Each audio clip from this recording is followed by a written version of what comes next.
प्रदेश Congress party के संगठन महासचिव रजनीश किमटा ने कहा कि कांग्रेस का काडर चुनाव के लिए पूरी तरह से तैयार है। उन्होंने कहा कि चारों लोकसभा सीटों और विधानसभा उपचुनाव में कांग्रेस की जीत होगी। रजनीश किमटा ने कहा कि प्रदेश में भाजपा ने धनबल से सरकार गिराने की कोशिश की, लेकिन यह कोशिश नाकाम हो गई। कांग्रेस की सरकार पूरी तरह से स्थिर है और विधानसभा में कांग्रेस के पास 34 विधायक हैं।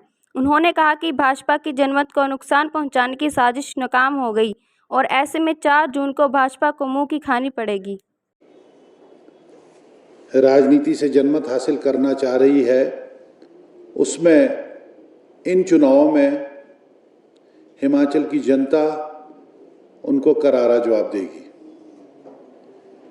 जो भी रिजल्ट आता है, कांग्रेस पार्टी की सरकार स्थिर है और कांग्रेस पार्टी की सरकार के पास मैंडेट है। हमारे पास अभी भी विधानसभा के अंदर 34 सीटें हैं, भाजपा के पास 25 सीटें हैं और लोकसभा की सीटों के विजय के बाद, विधानसभा की सीटों के विजय के बाद ये जरूर है कि हम और स्ट्रांग होंगे, परंतु भाजपा जिस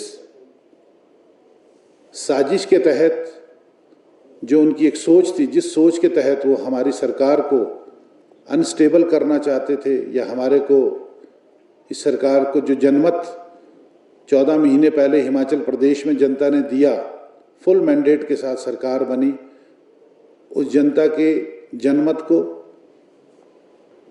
नुकसान पहुंचाने की कोशिश करने की जो साजिश रची थी, उसमें उनको 1 जून की पोलिंग के बाद 4 जून को जब आपके सामने नतीजे आएंगे, भाजपा को मुंह की खानी पड़ेगी। कि कंगना रनौत जी, जिनको आपने प्रत्याशी बनाया है, क्या उनके प्रत्याशी बनने से आपके कैडर संतुष्ट है? क्या आपके कैडर में खलबली नहीं मची हुई है? क्या आपका कैडर या आपके नेतागण जो मंडी पार्लियामेंट के अंदर कई वर्षों से काम कर रहे थे, क्या उनकी छाती के ऊपर मूंग नहीं दली गई है? और वो शिक्षा तो हमें देते हैं। कईयों बार आपने ये बात कही, कईयों बार भाजपा ने ये बात कही कि कांग्रेस ये कर रही है, कांग्रेस वो कर रही है, पर हम भी इनसे पूछते हैं, आप अपना जवाब क्यों नहीं देते?